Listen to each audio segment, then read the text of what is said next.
Man, you need to get to a consistent intro link so we can know when to start playing, man.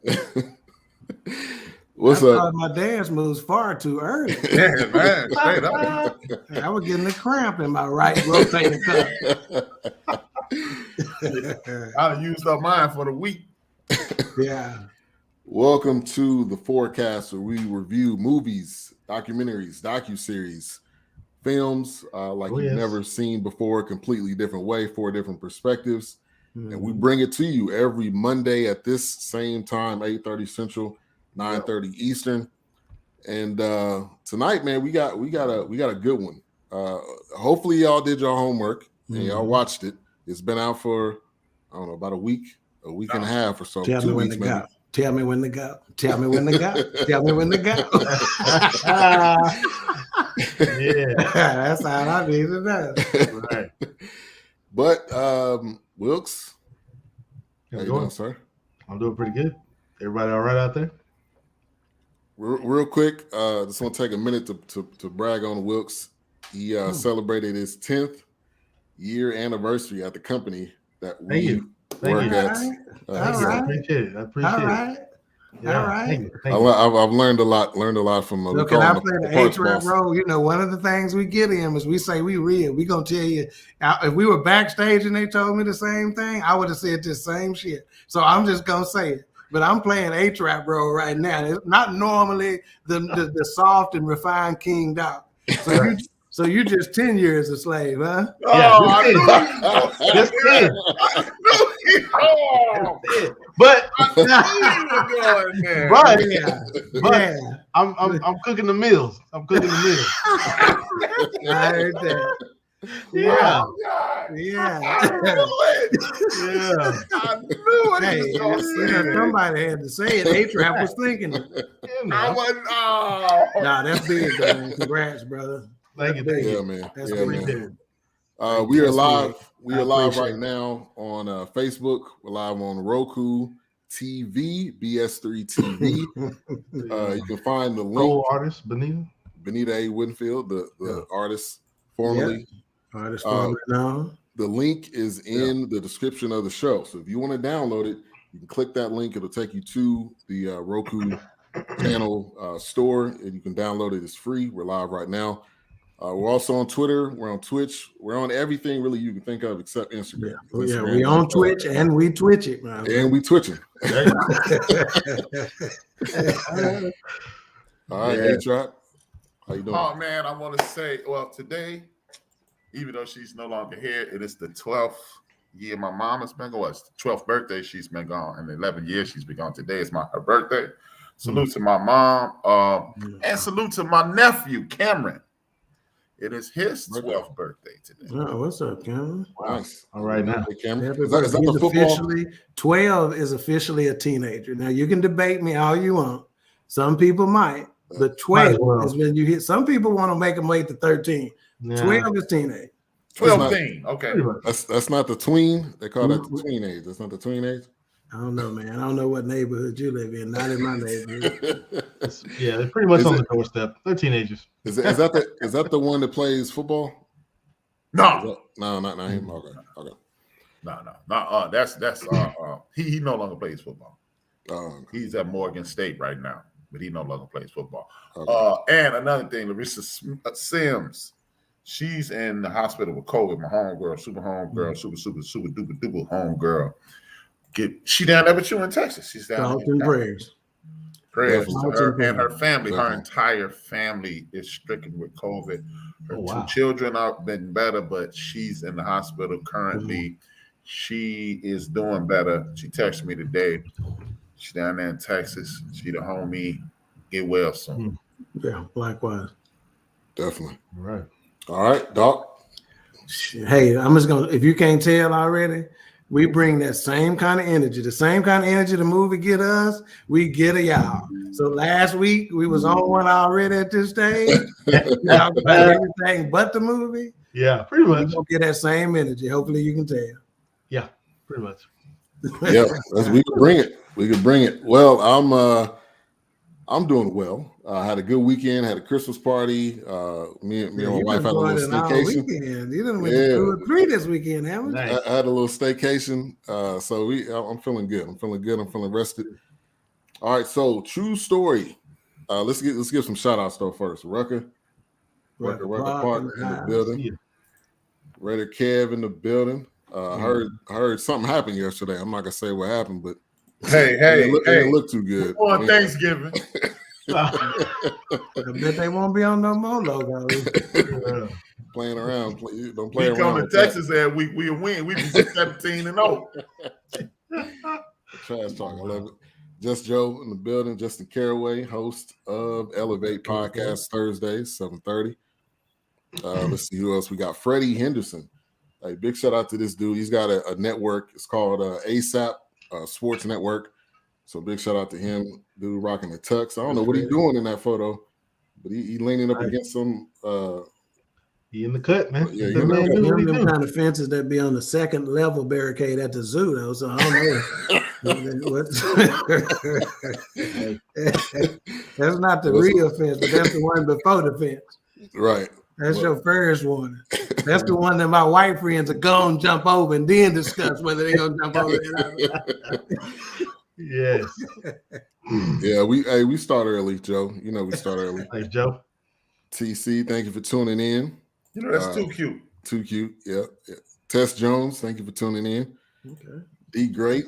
Yeah, we feeling good. He's a Cowboys fan. He been passing out L's to all the I was about to say the word, but all the Washington football team people. Redskins, whatever.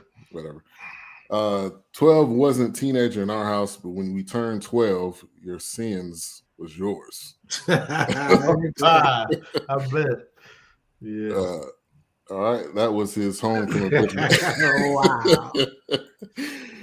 All right, so no offense, man. Wow. It's all love. You know, we got joke. But initial thoughts, true story, man. First off, I'll say this. I didn't know what to expect. Obviously, it is, it's Kevin Hart. You're thinking, it's gonna be traditional Kevin Hart.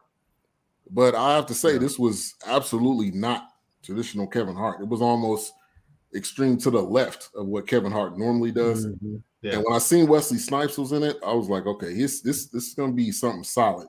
Yeah. So I was excited. That was my initial thoughts going into it. I really couldn't wait to see it. I actually stayed up pretty much most of the night and it's a binge watch. You can't like watch one and then watch another one later. I was just like, I'm just gonna power through this thing. But yeah, it was definitely worth the watch. HRap. I loved it. I loved it. Hey, I got one question though. Is Wesley Snipes going bald? Because that looked like a fake afro on his head. That was fake. That was fake. That looked really doctored up. That was horrible. That looked really Steve Harvey-esque. Yeah, like, man. I'm just gonna say this. I didn't say it until chapter 4, but my note did say, since you brought him up, I said Wesley Snipes starting to look real old. I miss Blade. Man, I'm like, man. Demolition Man. Yeah, I miss Blade. But he got to be going bald. And that's why, like the last few movies you seen him, he was. But even in Coming to America 2, he didn't look that bad. Yeah, he didn't look that bad. It's like he lost weight for the role or something. He's sure looking bad, like my papa used to say. He's sure looking bad, but Golden Brooks. He's the first dude to get out of jail and looks worse. Living my life like this. Yeah, Wilks. I don't know. I was watching it and I was just, I don't know. I'm not a big Kevin Hart fan, so I was watching it to be disappointed. Mm-hmm. I was expecting to be disappointed, and I have to say it was really good. I mean, of course, it had some Alfred Hitchcock kind of twist in there to me. If you watch those kind of movies, but kind of Rear Window, that kind of thing. I thought it was pretty good. I enjoyed it. I thought it was nice. I rewatched it because I had missed some things. So I rewatched like the first 4 episodes, but after I finished it. But yeah, no, it was. I thought it was done pretty good. It almost made me wonder at some points, is this the real Kevin Hart? Mm-hmm. We get upset, we get beside ourselves, we blow up, but it kind of makes me wonder, like, he can't be funny all the time. Oh, no doubt. Oh yeah.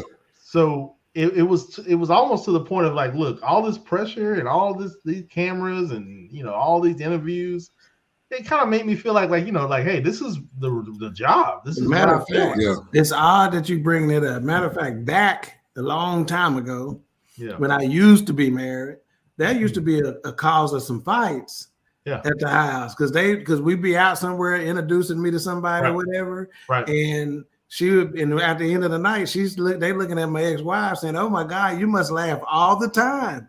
No. And I'm thinking to myself, like, this shit don't always go on. I can't be on 24/7. Right, exactly. And my ex-wife was looking like, nah, this nigga is not funny at all. He is not saying shit anyway. So it was bad, man. Yeah. I used to hate when people say that. Oh my God, I bet y'all laugh all the time. No. Yeah, that's like somebody to come up to you and say, "Make me laugh." Right, like, exactly. What you mean? I mean, it's natural. I'm not, Exactly. And I had a buddy. He used to know scripture well. And this one dude walked up to him. He thought he was a very intelligent guy. He was like, "Hey man, he's smart, man. Say something smart." Yeah. Oh, wow. Yeah. People like that. Like, hey, I ain't no walking. Right. I ain't no walking joke. So, all right, Dawk. I don't know if you had anything else you want to add on. Yeah. Now, just adding that Kevin Hart in serious mode, that was very new, and I think Mayhem hit on it when he said, "Is this the real Kevin Hart?" I think if you take away everything with the exception of the murder, you're right on. I really do think he was giving us a glimpse of what his real deal is. Yeah, because I don't get any indication that he's a drug. Right. Oh yeah. I think he drinks. He's shown us clearly that he drinks. Oh yeah. But the drugs, I don't think he is. This. But you know what? I've seen him in a couple other series roles. He did great. Now maybe the too much of it. Yeah. Now, if y'all remember this, go ahead, HRap. I say he's been in a few serious roles, and he's did relatively well. I mean, he did very well. And there was this one he was take care of this paraplegic man. He was a billionaire. Oh yeah, that was a good one. I didn't really like the movie, but he did great in it. He was not. He was funny, but it was more like a dark comedy. It wasn't like But if y'all remember, he had this series of his own life. It was kind of like a reality show where he was. I didn't watch that, but that one was kind of similar to this because the guy Hirsch. He actually had a guy that was around with him all the time that was like his trainer and kind of like his bodyguard. So I thought some of this was kind of similar to his life. Obviously not the murder part. Right. And another thing, we talked about, somebody said not the drugs, but what that made me think of, though, is that the excessive drinking may be real. That part may be real, though, because this particular character had just been sober for a little while. He cleaned up because he was drinking too much. So that could possibly be real. Yeah. Yeah. So, man, this was the preview made you think like, okay, this is obviously not in his norm, but I think he's going to do more of this type of stuff because you can only be a funny, goofy guy for so long. Even Will Ferrell did something serious. That's right. At one point. Yeah. So, I mean, he did? He's got two. He's got one that he had that went straight to Lifetime. Yeah. Will Ferrell's got a couple of serious deals out there. DJ Knox in the building. Thank you for tuning in. He is definitely a long time from Blade. But he is making. I'll put down in my notes. Wesley Snipes is making a comeback. You think Dolomite, Coming to America 2, and this, and he's done well in all of them. So it's not like I think he's quietly in demand again. I mean, I don't know if he ever really was out of demand, but I think he's quietly in demand. And I think he's going to be in Blade. This new Blade coming up. I don't know. Somebody gonna maybe squeeze him in there. Yeah. Mahershala Ali is going to be the Blade, but who knows? They can do a little cameo. Golden Brooks, I loved it. I watched the entire show in one day. I don't know. I think all of us did. I broke it up into 2 sessions, but it was one evening the next morning. Hey, y'all want to laugh? Hmm. I was talking to a friend, and I have this reputation of being a know-it-all. Don't think. And I'm talking to this person. It was Friday. I say, damn. That's when I text you guys. I said, what are we watching this week? And I pulled it up on Netflix, and I see 1 hour, 33 minutes, 27 minutes, 33. And they was like, hey, man, you better get on that. That's 6 hours of TV. I was like, nah, it's 30 minutes. I said, the first one is an hour. The rest are 30 minutes. So I said, that's 3 hours of TV. I'm good. Yeah. No. And this person literally said, and I quote, I said, no, it says it right here on Netflix how long each episode is. I know it says that. Wow. They each are an hour. Trust me. I was like, okay. Was it a female? Wow. Yeah. Come on, man. Too cute. You're gonna have to watch it. I know the first 10 minutes.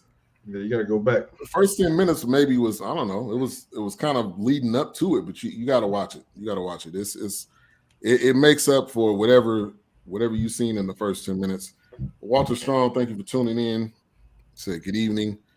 Let's see who else we got. What? Yeah, not going to that comment. What? That's called hacked.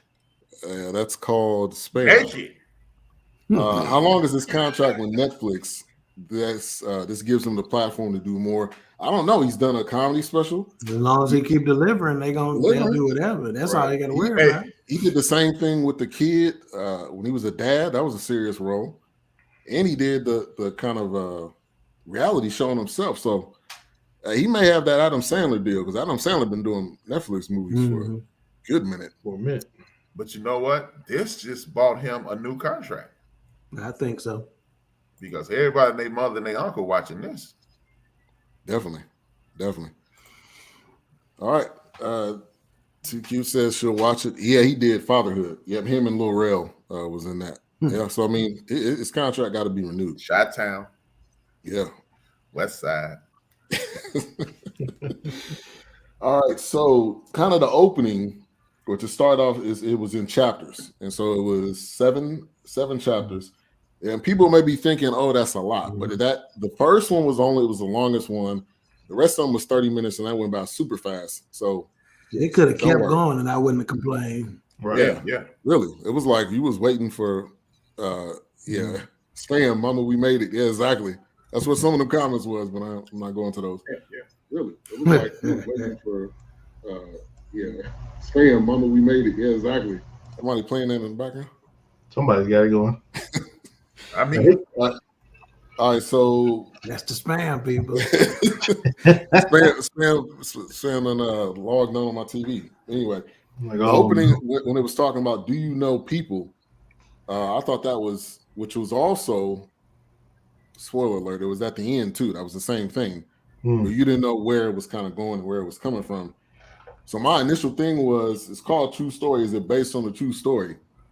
Because now they said obviously it's not true, it's fictitious, but I think there's some similarities, like we already kind of touched on. So the white dude saying nigga on the plane. HRap. Wilks, you want to hit that first? Hey man, I'm gonna let HRap hit it first. I'd have punched Buddy in the mouth, man. Hey, Hirsch was about to, man. He was like, you got to shut up now, okay? It's the last. You got one more time. Yeah, man. Yeah, but see, that's the thing, man. It goes back to what you guys were talking about a few minutes ago with the nonsense about, hey man, say something funny or ha. Yeah. And this is the problem with the general populace. These are human beings, people. Right. And they showed that throughout the movie. Hey man, I can have a bad day, and then and that's the word. And this is why when I blow up, this is why I'm gonna be on TMZ like every week, Kanye style. Seriously, man, because yeah, we live in an unreasonable world right now. You can't speak your mind. You must be 100% polite at all times. Look, I'm not advocating for being rude and disrespectful, but we all have our days. And they might say like Gene, what's his name? Gene? Gene, yep. Fan Gene. Yeah. And he literally was nice to in my preview, he was nice to Gene. He said, "Hey Gene, every other day but today. I can't do it today." Mm-hmm. Yeah. In the whole world. Look at he treated him like trash. No. I have the right to have a bad day. And I'm in the midst of a crisis. And I tell you, whoa, hey, every other day but today, not right now. And the world calls you mean, and the world calls you rude. And then you got this dude shooting that magic word at you. I might give you an open hand slap in the mouth, man. Yeah. And in real life, shout out to Gino. Thank you for tuning in. But in real life, he got caught up for a tweet he did, 10 years ago? 10 years.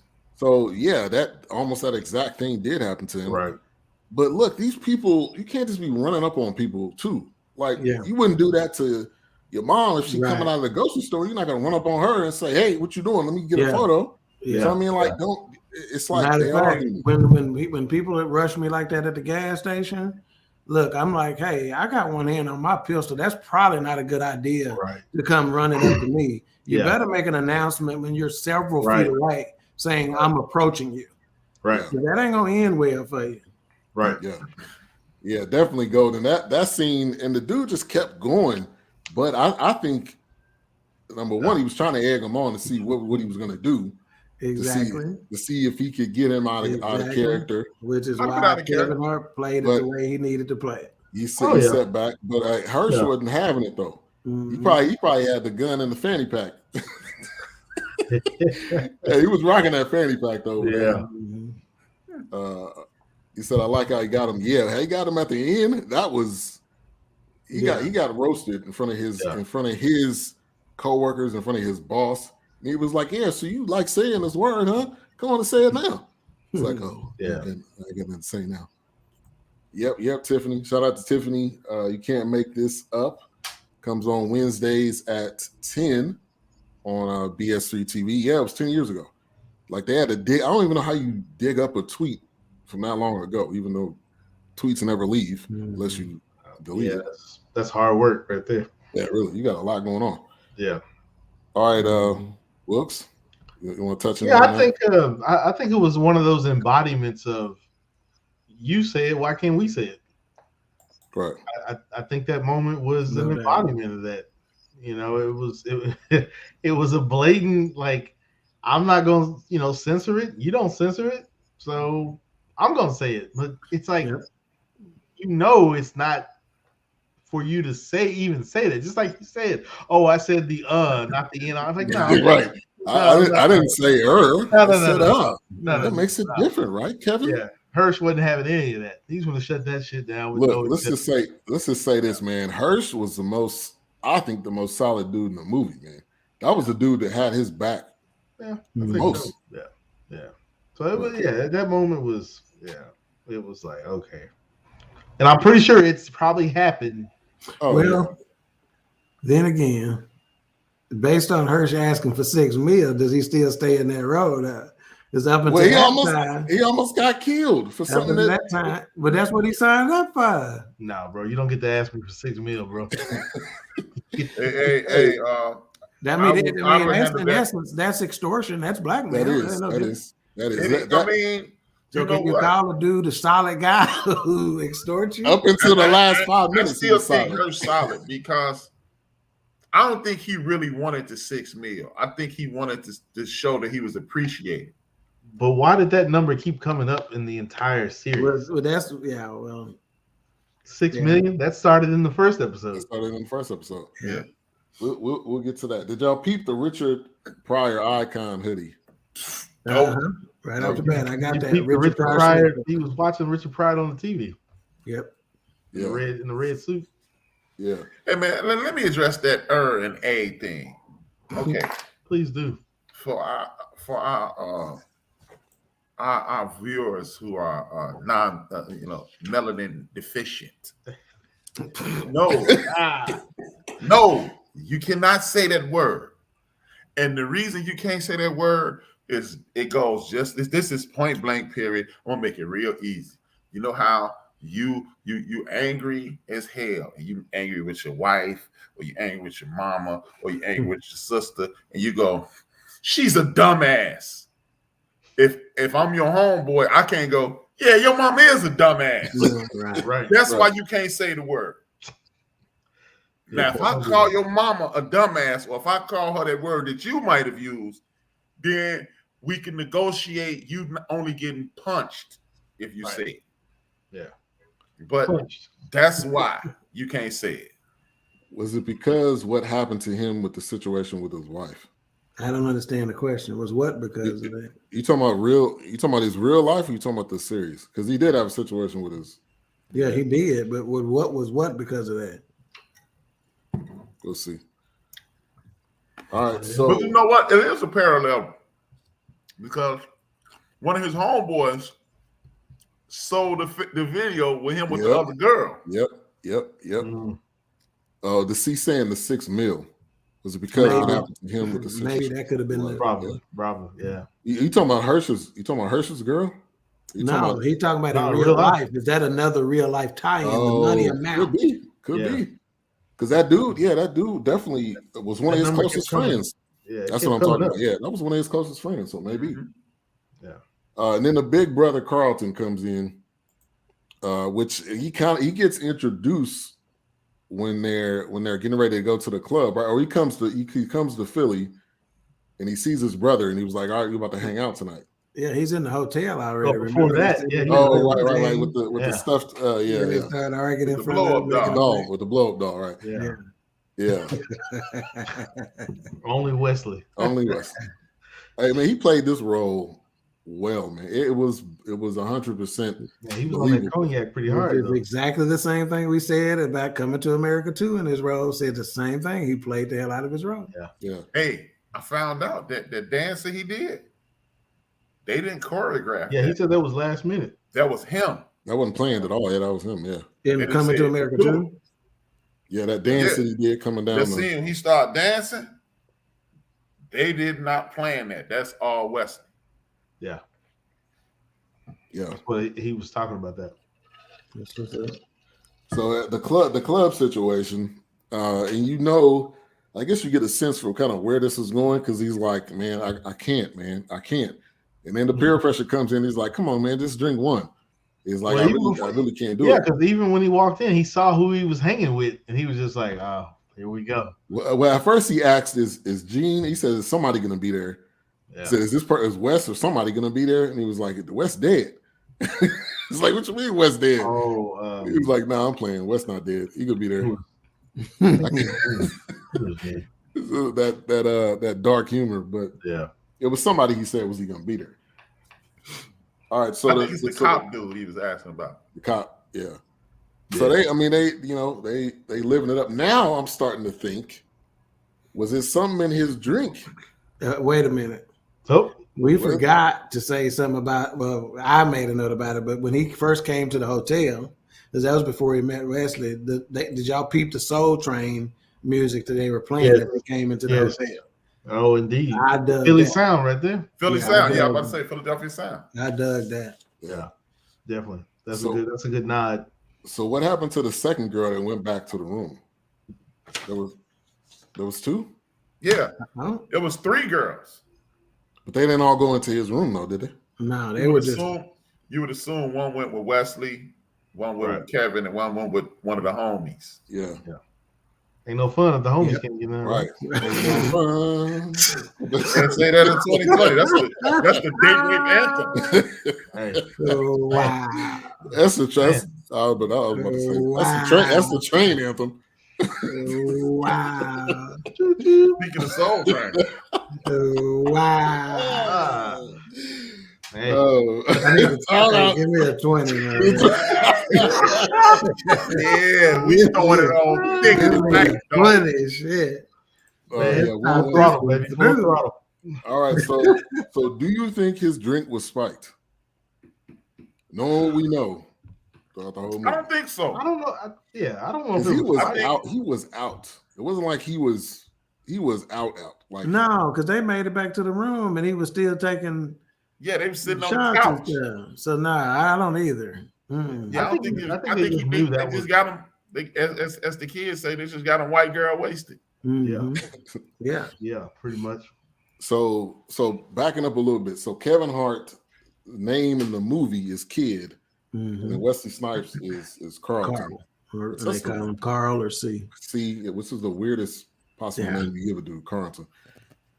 But now I was just thinking about it. Maybe at some point, even when they were in the room, maybe he was, maybe something was put in his drink. She said, "I knew you were fitting to say that."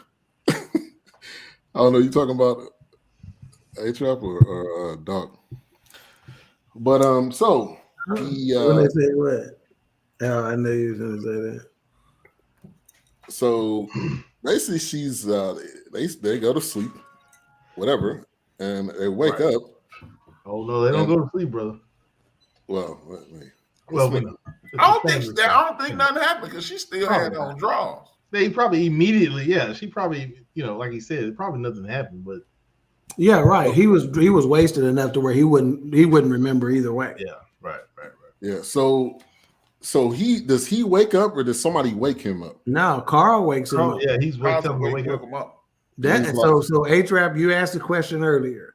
When did you know she wasn't dead? Right there. Right there. Yeah. Right there. She wasn't dead. Right there. I said that lady ain't dead. Yeah. Hey, I must be the dumb one. I thought she was dead. I thought she was dead. But then when you go through it and you like, they never checked the pulse. Well, he asked him, "Hey, did you check her pulse?" And Carlton, I don't know what he said. Yeah. Want me to tell you why I knew she wasn't dead immediately? Go ahead. Wesley Snipes walked in the room and woke him up. Said, "Man, she dead." How right. You know? Thank you. How can you? Oh, man, she dead. If you were to come into the room, and I was sleeping knocked out, you'd be waking me up first anyway. You would have no reason to wake her up. Yeah. Oh, she said, "Ain't no fun." Ain't no fun. Yeah, I didn't. I thought she was dead. I really did. Let me say this: we would say Mayhem was the conservative one of the group. There was a time he could have got that marker, but no more. No more. Yeah, he's out on that. So now I did say I did have this, which I forgot. I put this note down, but did Carlton set him up? Like that was already kind of in the because he was already on that first. I got that episode. too. He was already. Right. You could tell he was slimy. Slimy. Yeah. Real slimy. And they did a good job. They did a good job of showing you what the feel for Wesley Snipes' brother. I mean, for what Kid's brother was going to be like. They did a good job setting that up. Yeah. So that's why my note said number one. They said first Wesley Snipes scene, love it. And then the next one says dead body, ! And then my very next note says, did Carl set him up? You know, because I knew this is this ain't no coincidence. Yeah. Exactly. But I did think she was dead though. And then how you know where she had her drugs, Wesley? Yeah, that's right. He go right to her. That's right. They talk about what size. It's a big hit. Here, you know, this the big boy. This the real big. Yeah, and went straight to the spot where it was. I'm like, they had a napkin around the drug. Right. Yeah, picking up the damn napkins. Yeah, they weren't fooling me, man. Hey, was I the only one that kept hearing Bernie Mac in my ear from above the rim and that black ass Wesley Snipes? I wasn't thinking about that. Through the whole movie, every time they showed him, I heard that black ass Wesley Snipes. But what was also suspicious though was when he was like get burnt. But when they were trying to figure out what they were going to do, and Wesley Snipes had all the plans, like he had all of the stuff in his head already. He was just kind of waiting for Kevin, waiting for Kid to end up asking him. And he was like, well, I got this friend. And he was like, what friend? Why don't we call the police? Right. And I'm thinking, the police is the wrong way to go no matter what. Just because you a famous comedian, he was like, I'm gonna take care of it. And I knew from the jump that brother wasn't gonna take care of it. There was some way he was gonna mess it up, fumble it. Well, this is when I knew he was gonna mess it up. As soon as Kid told him, you can't fuck this up. As soon as he said this, I knew he was gonna fuck it up. Sound like he's been there before. That's just in the root. That's in Murphy's laws.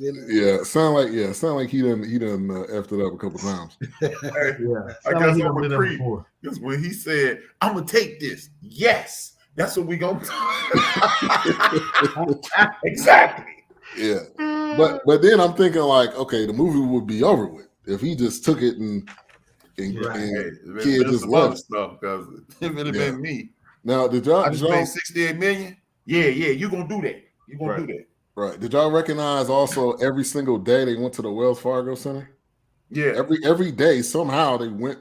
That must have been the headline sponsor. Centered around that center. Yeah. Everything was centered around that, but so there must have been a major sponsor of it. So he brings in this guy, which is Billy Zane. Man, he don't get no credit. He don't get a lot of credit, man. He don't get a lot of credit. Which his name was Ari. But one thing he said, that y'all peeped this when he said, girls like this disappear like this all the time, and nobody looks for them. They were like, that resonates because that's pretty true. It's a docuseries on HBO right now for that. Yeah. Girls, white girls all over. Man. It's insane. So yeah, they bring this guy in. He's supposed to be kind of the guy that's going to fix it. But I think also what kind of had my ears perking up was when they were like, okay, you just go in the room and we'll just take care of everything. So I'm like, how you know, number one, how you know they really did it? How they really took care of everything. Right. And then that's now when I'm thinking about it, that's the point where I could have questioned, is she even dead, or did they just walk out the building and said they did what they did? Yeah. Yeah. So that was another kind of moment. Mm-hmm. And then it gets to he's and like Ari, Billy Zane was his character. I thought he wasn't in there long, but it was solid. Just the banter back and forth between him. Yeah, I don't think Billy Zane gets enough credit. I mean, he can pull off some pretty good roles. Yeah. Yeah. No, he did fantastic. Yeah. And then they get into the money. The jokes really put him over the top. When you like, hey man, I'm with Kevin Hart. Hey man, ain't nothing funny, man. Right. Yeah. Yeah. Thank you for tuning in. It's my oldest sister. Oldest sister. Theodore. I like that name. Mm-hmm. Yeah, it was. He was definitely solid. Like I said, he didn't last long.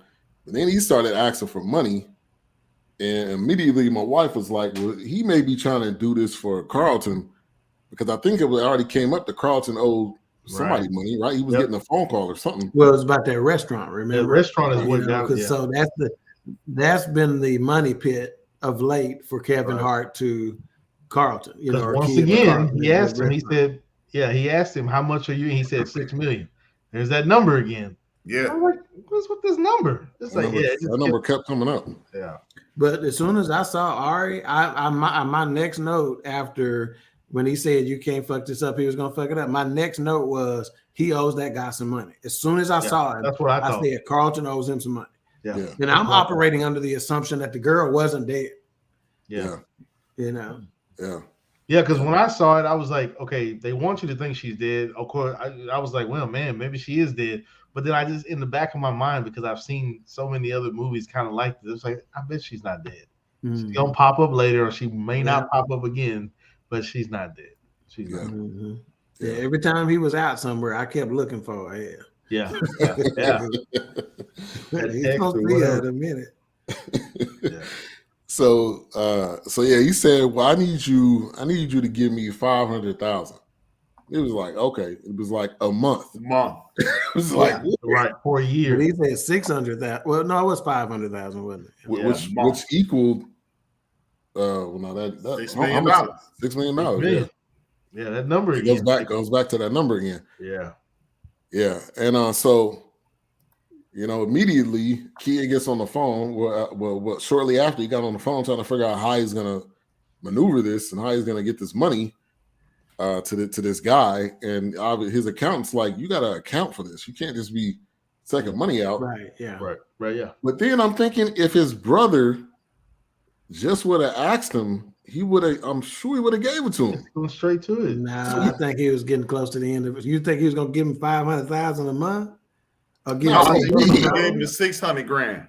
That's what he needed. He didn't need. Yeah, that's all he needed was $600,000. That's right. Yeah, he would have got that. Yeah, so it was like might would have been it. He might have gave it to him saying, this is it. You're not getting anything else. But once again, like Kevin said, the guy on Terry, the guy on the phone, he said that's not the kind of money that they just stop at. Right. Like they're gonna keep asking. They're gonna keep asking. Like, yeah. So I get it, but yeah, it was complicated, but I liked it. That was good. Let's see. Golden has a question. How did he see her when he was in the street? How did he see her? He was outside of her house and watched her. Because remember, Golden, this is what happened.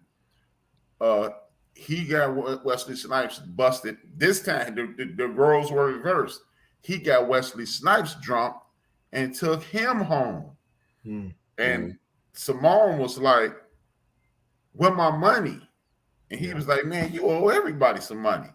Yep. Opened up the phone, used the facial recognition to open up the phone, went through it and saw Simone was the girl from the club. So he connected. And that's when he called the dead dude, the dead cop dude. Yeah. You get an address. So basically, they were trying to figure out, so they got this cart that supposedly they folded this girl up. Right. I'm like, come on. Like you literally folded her up. How did you not get a leg fall out or an arm fall out? You heard him say he had to break bones because at that point rigor mortis was starting to set in. Yeah. So to break bones and bend them up where they ain't move, okay, that was plausible. That part didn't throw me, but I already knew didn't have to get done. She wasn't there. And I have to say, well, let's start with the knife that he's using. Everybody knows a meat cleaver would cut through that with no problem, but nobody can find a meat cleaver. Just go down to the damn get a meat cleaver. You talking about you talking about you don't dismember somebody. You don't dismember somebody with a fillet knife. Right. Yeah. Come on, man. And then you wouldn't have been thinking about cutting that anyway because then you got blood everywhere. Right. On the carpet? Come on. Yeah, well, see, but we didn't start seeing that part of it until Carl was trying to cut up the dude. Yeah. Right. We didn't see the knife and stuff like that with the female. He just told us what he did. Right. And now what I thought was a little over the top, because I don't think Kevin Hart would have been able to choke that dude out. Billy Zane is times bigger than. Yeah. So I mean, that was a little bit of a nice sized cat. He's just a short guy. Yeah, I thought that was a little bit of a reach. He ain't powerlifting 900 pounds, but whatever.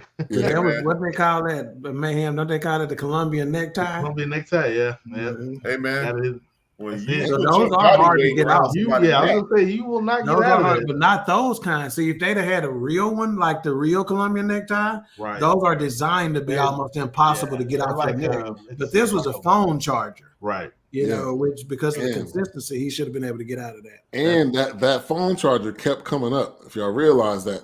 That's right. They choked him with it. Then they showed it sitting on the counter. I thought that was going to be me too. Involved in a case. All that trouble if it meant nothing. Right. Yeah, it was another part of the evidence. Yeah. But it tracked him back to Will. Yeah. That was Will's charger.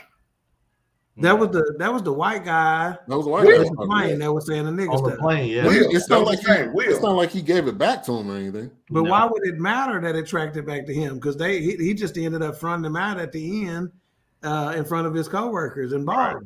But it does track. It does keep. It keeps Will alive. It's gonna keep it alive with Will. Like at some point, we gotta trace back to. Well, I mean, honestly, after that Will situation, I didn't really think about him again until I think Hurst said he never gave that guy's charger back, or somebody said that. It was like, he never gave that guy's charger back. So I mean, I was expecting that there was going to be some evidence on it that got him. That's what I thought too. I thought he was. I thought he was going to be in the jumpsuit in a room and having to talk about that. But after watching it, you go, "That's why they did." I'm pretty sure Apple is going to here on out put a disclaimer: do not use this to like Peloton. Hey, Apple was a major sponsor too. They had iPhones everywhere, and it was positioned perfectly. You know what? Justin might have a point. Didn't at the end they set it up for a season 2? I can see. I mean, I can see it continue. Yeah, I really did. But I wonder though, because this was, I think the guy that did Narcos is the one that directed it. I think I saw. I mean, I can see that. But I'm wondering, is it going to be one of those things where it'll be a completely different cast? And it'll be called True Story, and not necessarily like True Detectives. Possibly, but see, that's the thing, though. With him saying that it may tie that Cora back in, at that point, you'd have to have at least some of the same players. There may be some new that it would have to be, yeah. But I think I saw season 2 somewhere when I was doing some research after watching this. I think I saw somewhere where it said True Story season 2. I can see and that's that. what I realized, they're gonna have a season 2. Then Will joins the Aryan Nation. Huh? Will joins the Aryan Nation and hunts down. Well, we fast forward to the end, and he killed Arya's brothers.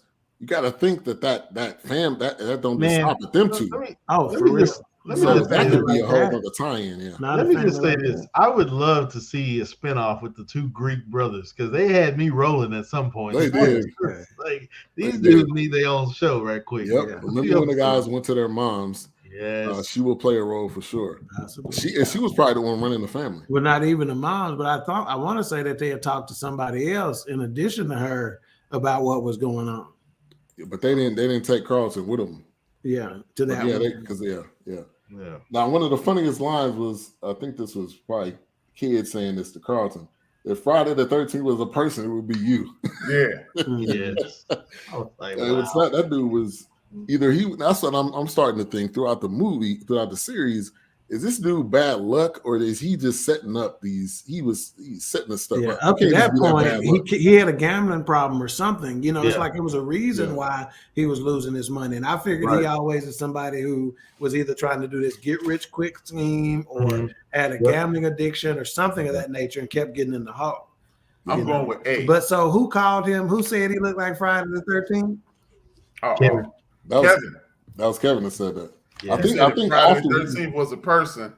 It would be you. Because of the bad luck. Kevin said that, okay. Because he got somebody, Wesley Snipes' character, Carl, got somebody good at the end. Remember when he told that dude, he called that dude Kevin Costner, the bodyguard? He called him that. That was funny to me. Yeah. He said, look, Kevin Costner. He goes, look, Costner, or something like that. I said, that was really funny. No, he called him out his whole name. He said, look, Kevin Costner, don't think I got my brother's back. Yeah. But think about this. Think of how many people heard that line and it probably went right over their head. Right. Because they had no idea why he called him that. Yeah. Yeah. That was funny to me. So the end of chapter 1 or episode 1, kid kills Ari. So that was the end. That was shocker number 1 for me. Yeah, I'm like, I wouldn't expect At that point, this thing could have went 100 different ways at that point. Right. Yes. Right. I'm like, that was perfect timing at the end of the first episode. I'm all in. You're like, okay, what's about to happen now? That's what I'm saying. If you only watch the first 10 minutes, if you watch that first episode, give me one episode, you're gonna be all in. I was like, wait a minute, the first real death? Oh no. And so then when Carlton comes back and he's like, oh, hold up. And then you're starting to see like, okay, now he wasn't supposed to die. He wasn't supposed to die. That he was helping me out. And now he's like, oh, now I gotta. And you could tell he didn't expect kid could do something like that. He looking at him like, nigga, you done kill somebody? Right. But I wasn't expecting that at all, especially that's why I don't think it's a gambling problem, dog. He handled that way too well. He used to things going left with him. So the episode 2 was Greek Takeout. I don't know how they got to that title, but I think the Greek guy out the room. That's right. They gotta take him out the room. Okay. That's it. So it opens to him in the jumpsuit. So I'm thinking like, okay, he got locked up. Clever. They are throwing us off the scent so bad it ain't even funny. Yeah. I'm like, okay, he got locked up for this. Yeah. And then you realize this is his movie that he did with. Because I was like, hey, they got this part quick. What happened? Yeah. It was like, what was the part of this? Off the scent, man. Yeah. And that's what they also had that part in the preview too. Mm-hmm. So that kind of made you think like, oh, he's gonna end up in jail. It turns out it's a dream sequence. Well, that was his movie. Okay, Hey, but speaking of product placement, y'all saw how Puma was all over the place too. Yeah, I missed that one. They had a Jamie Foxx poster in the back when he was in the restroom. I guess whatever that, I don't know if that movie was called Sleeper or something like that, but they had a Jamie movie with him and Tom Cruise. Yeah. Wow. So obviously that definitely threw me off for sure. So I'm like, okay, that was just a movie. So he didn't get caught. And then he's still having. I was thinking like, what would we do in that situation? Were you still? He went to the Boys and Girls Club. He was doing all this other stuff. Yeah, because you had on your conscience. Yeah, you had to. You better keep up appearances.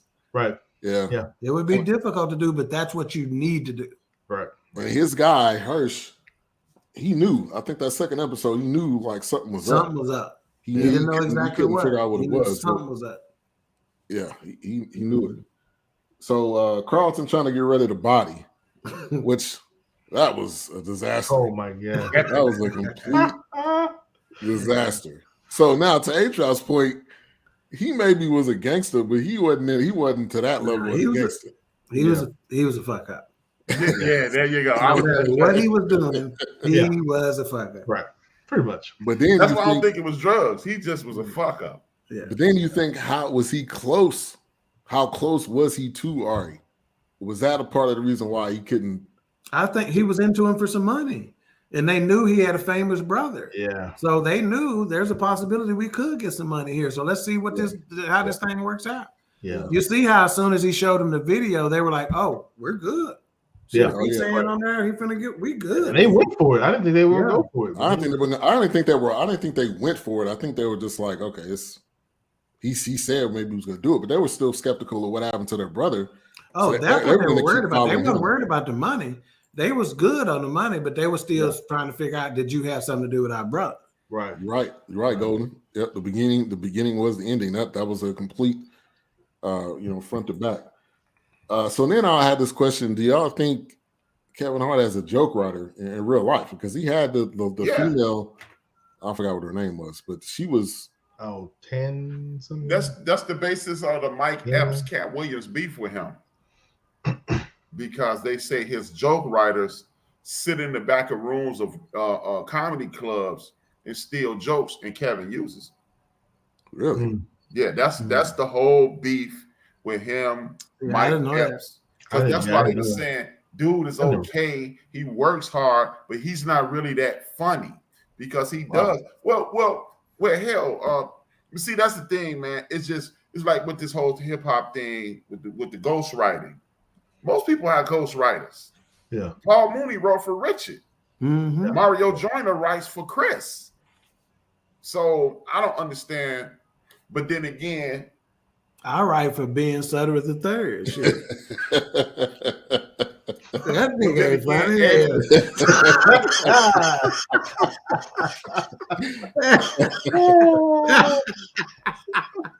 I love it. Oh man. Now I'll say this: I think writing jokes is different than raps for me, because with jokes, even if this same dude said it, if they don't say it the way Kevin Hart said it, it may not be funny. Now, if you don't spit this rhyme right, I think that's the guy. I think that goes the same. That's right. I think they're both parallel. I think that goes with that.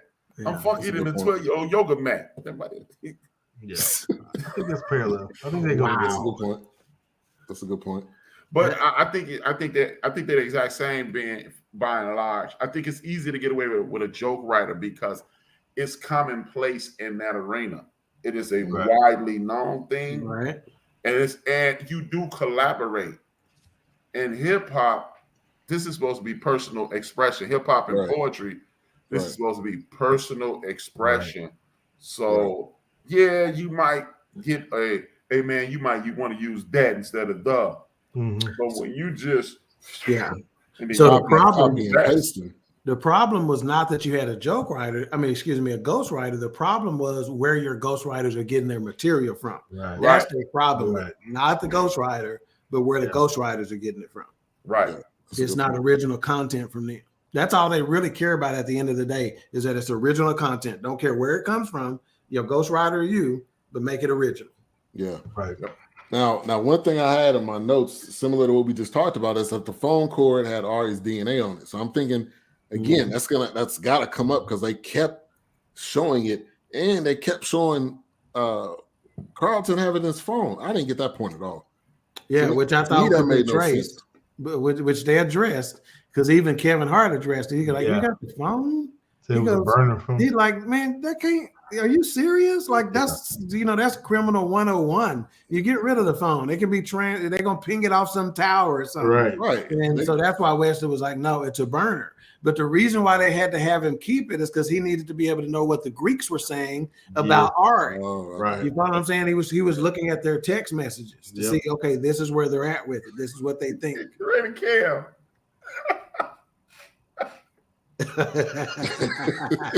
That's true. Yeah, that's true. That's true. And then when you say it, and people like, like that was funny at home. Yeah, right. You need ghostwriters. I remember trying to write some rhymes myself, and then I read them. I was like, man, I suck. I'm out. Man. So they finally figure out, which they didn't really show it, but they got Ari in this trunk. Kevin was out, continuing to do what he was doing. Right. And they had a trunk full of wardrobe. And as soon as he saw it, he's like, that'll be big enough. That's it. I need that at my hotel. So then he had to get the keys from Hirsch, and Hirsch was like, oh, I'm gonna come with you. It was like, nah, man, I got this. It's like, nah, man, I'm gonna come with you. So he obviously knew something was wrong. Yeah. But Kevin was not letting anybody in, which I thought was smart because anybody, and then you owe 9 different people $6 million. What you gonna do then? You can't pay all them people. Like he said, he just made $68 million. He can pay at least 4. Yeah. And then they get pulled over. So I want to get y'all's thoughts on that. Did y'all think something was about to go down, or did y'all think? Again, the reason why he's finna get out of this is because the movie can't end. It can't end. Exactly. Yeah. He's got to get out of it. Yeah. Or he could go in jail. Or somebody was gonna recognize him. That's what I was saying. I was like, he can't get caught now. And I thought he put the hood on so he could pretend that I'm not, like, hey, what about? Yeah. And then they let him go. Yeah. Right. And then he ended up telling jokes, which I could definitely see Kevin Hart doing that in real life. Getting pulled over, telling some jokes, taking some pictures. Absolutely. So there was parts of this was like that Kevin Hart would actually do that in real life. Like there was a lot of moments that I felt like that. So they end up dumping his body, which I thought that was, I guess that's the best plan you got. What was you thinking? Put him in the water. Me too, HRap. Yeah. Which I thought that's what it was going, but that was they were leaving evidence for it to come back to. The only way that dumpster situation works, so I've heard, is if you do it the night before they getting ready to take the trash out to the landfill. Yeah, right. Yeah, you don't put that in there 3-4 days. Yeah, and then another fatal flaw to that dumpster scene. Allegedly. Another fatal flaw to that dumpster scene is you got them wrapped up in sheets from the Four Seasons. Right. That can be traced back to you. Right. Exactly. 100% right. Yeah, I don't know if you noticed this, Ben. I hope you don't have it on your list, but I thought the dude from the Four Seasons was in on some nonsense. He said, leave that picture and leave your phone number. I didn't think about that. Which one? You talking about the bellhop here? The desk manager, the front end manager at the hotel. He told him, leave your ID. I mean, he said, leave the picture and your phone number.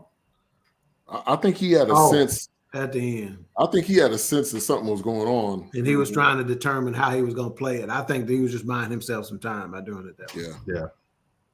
She said, right, it was early in the show to get popped off. I did have there in my notes I was going to come back to bite him because that just seemed like they drove all the way there and they did like the easiest possible thing. They could have just thrown him on the street and it would have been the same way almost. Yeah. But then, Kevin trying to play his hand right, and they end up playing basketball with the kids and all that. I think it's about that time for the I don't know if you're ready. Oh, he stayed ready. He had a stable of them. He stayed ready. Of the week.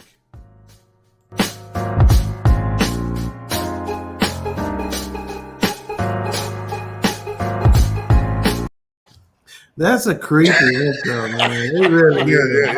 I mean, it's got this pedo vibe, man, that I'm not comfortable with at all. I just need to say I did not produce this intro. Hey, you said you wrote it. I did, but I didn't say I needed to have a pedo vibe. Wow.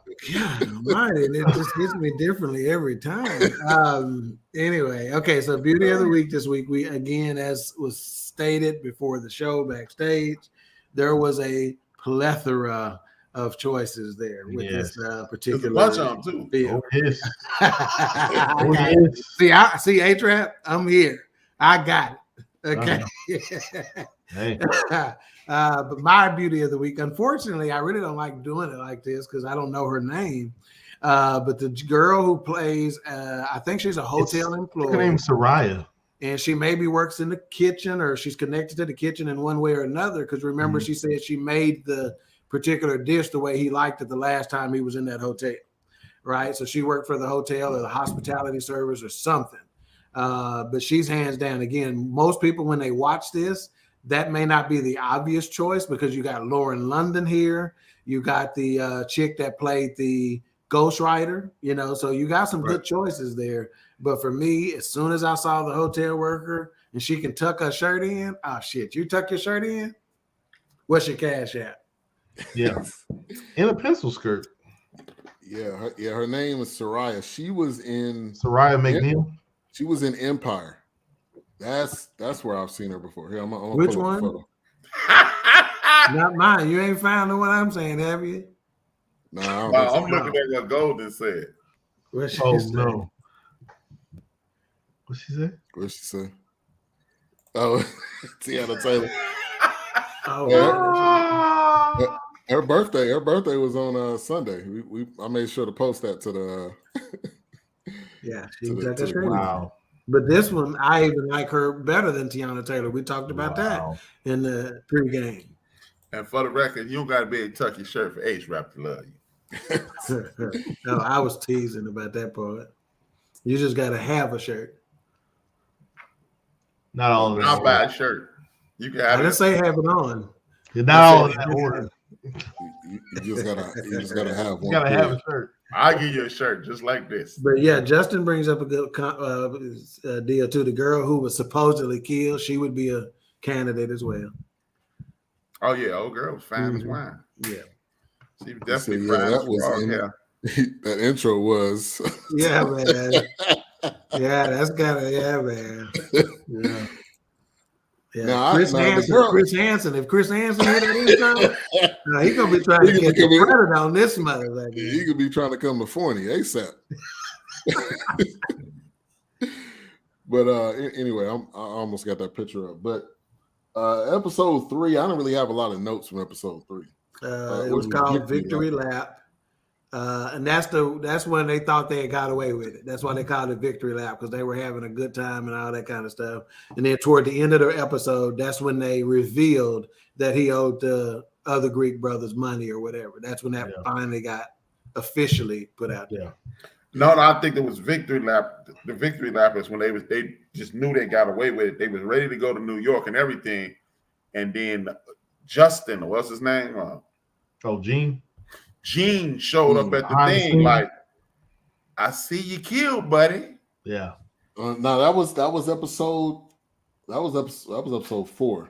I thought that was the end of 3. No, at 3 though, he came to the Boys and Girls Club and he was sitting on the front row. Honestly, I thought Gene was a volunteer at the Boys and Girls Club, but now he was just a star. He was a stalker. I have to say, I thought Gene was going to end up like killing for him because he was that obsessed with him. That's what I thought. That would have been reversed. Yeah. Yeah. All right, here's that photo of Soraya right here. Now, which one is this? This was the that's Soraya. That was the dead girl, supposedly, right? No, that's the hotel girl with just without short hair. Adrian playing. I think her name was Adrian in the movie. Yeah, that's her. She just without the short hair. Man, I thought, woo.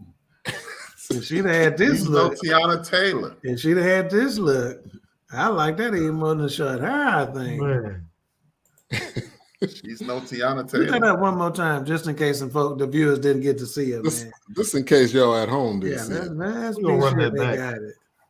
Oh, y'all know you're gonna be a little skinny though. Look at the arms. Nah, man. I'm like Ray Charles. I'm a let me feel your forearm. Oh, big foot. Spell the name, man. It's Serayah. McNeil, Soraya McNeil, I believe. Got it. Yeah, she done played in a few things, huh?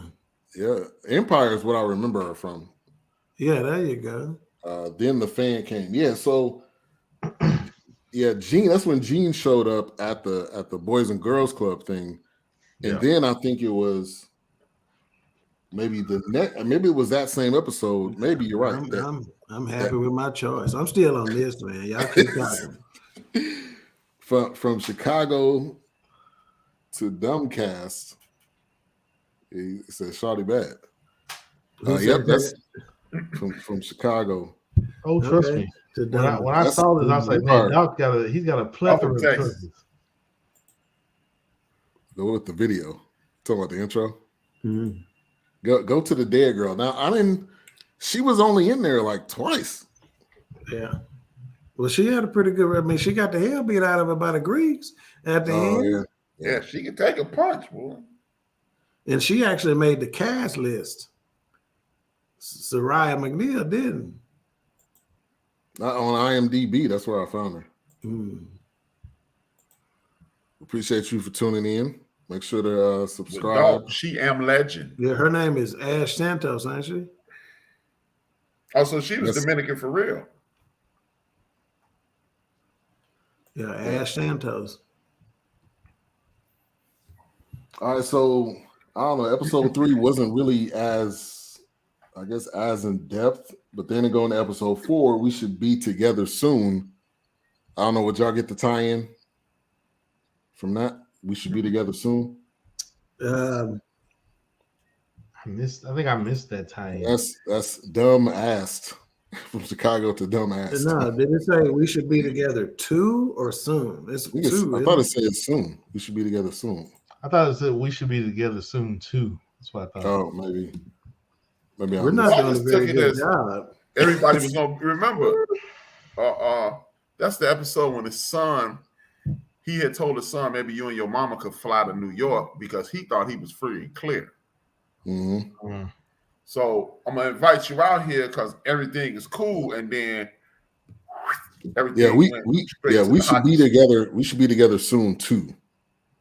That's what it was. We should be together soon. Okay.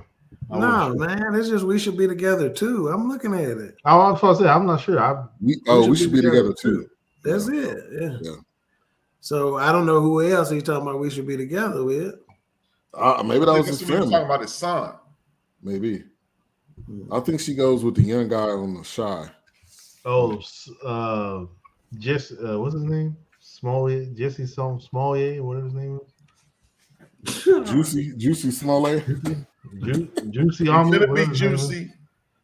Oh, he asked what show.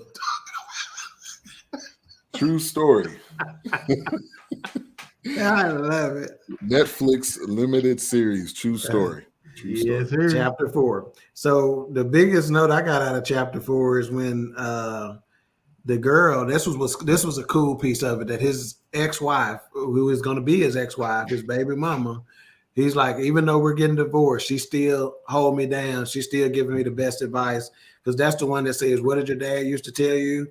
you know, or your mom used to tell you, or whatever, that don't weather the storm, be that motherfucker. No, she said, remember what you used to tell me. There you go. Okay. Now, damn, I just slipped my mind. God damn it. I think of it just came. He said, I thought that was a play on the Eminem song. I don't know. Which one? We Should Be Together Too? You got a great point. But yeah, okay. I just thought of it.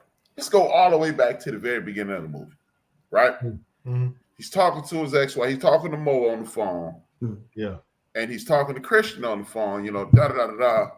Didn't he give y'all the impression that he was still married and everything was all good?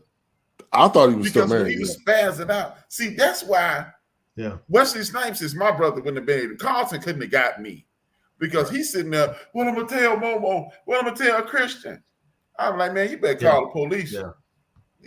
I ain't your first movie star to get caught in the room with a dead chick. Right. Yeah, that's right. Yeah. I'm with you, man. 100%. That's what was confusing me. Because he made me believe that he had an issue with Momo finding out he was smashing chicks. But if she got a boyfriend and you getting a divorce. He wasn't worried about that. He's completely single right there. Right. So I don't understand from the jump. Yeah, from the jump though, it did make it seem like he was still married and he had a family. Right. Like they were together. Because if you're not married, I'm calling the police. Hey man, look, you didn't have intercourse with her. I got drunk, she got drunk, she laid out, she OD'd, man. Yeah. But I don't think, like you said, the first thing. Here's the deal: they were going the route where Kevin Hart's character was saying, the police ain't gonna look at this right. That's what he was basically saying is I don't trust the police. Is the reason why he didn't want to call him. That was basically his reason for it. Yeah, and he from Chicago is right. I do get it now because y'all remember the Stan song when he said we should be together too. That was that was Gene. Yeah, the crazy fan. Yeah, because so that definitely ties in well. Okay. So I had in my notes, Hirsch is solid because the dude he kept trying to figure out what was going on to the last 5 minutes. So he could blackmail people. Yeah. I think personally, after looking at it, I think Hirsch peeped game from the word go. He knew what time he knew his brother had got him in something that he couldn't get out of. Yeah, I don't think he knew the specifics, but I don't think he knew the specifics, but he knew that Carlton had something to do. Even back to the first episode, he was surprised to see Carlton when he walked in the room. In the first episode, when he had the blow up dog, like this man. He's like, "What's up?" He Carlton? was trying to protect him from him, but by the time Hirsch was trying to, I think before it went from I'm thinking about something to him doing something, by that time it was already out of hand, and Kevin wasn't letting anybody in. But then when so they go back to Carlton's house, and him and Kid trying to fight each other, and that's why I'm like, he was getting whooped by Wesley Snipes. There is no way he would have choked out Ari with that phone cord. No way, zero. Now that's his older brother, so obviously he probably know him more than anybody. But to me, that's why I was like, there's no way he would have choked that dude out. But then you could see Hirsch in the car, like, man, the dude should have worked on his jab. Because he was in there torn up. Because obviously he's seen them do before. Obviously, maybe. I don't know. He was getting torn up. But then that made me think that Kevin Hart does actually have a guy that's like his trainer, that's like a part of his crew. Mm-hmm. So that dude gets him ready and stuff like that. And I don't know if he's like what goes with him everywhere, but I thought that was kind of the tie-in. So that goes to the point of Gene, which I didn't see any. I don't know how the hell Gene got wherever he was to get that footage, but I was starting to think maybe Gene just had the footage of the park, because when they met, I'm thinking maybe he didn't really have the footage of it because he never showed him. Yeah. He didn't show him. He showed him later on, but originally he just said, "Hey, I got this." He showed him. But he told him what he had footage of. Yeah. But so, I don't know if I believed him all the way. At that point, it wouldn't have mattered whether you got footage or whether you just know. To me, the game was still on the same way. But that was when he came to a show. And he was like, man, I need to talk to you. And right before he goes on stage, he's like, yeah. And the dude was so excited. He was like a 5-year-old kid trying to show their parents that he drew a picture or something. I'm like, dude, this is not that exciting, especially at this moment.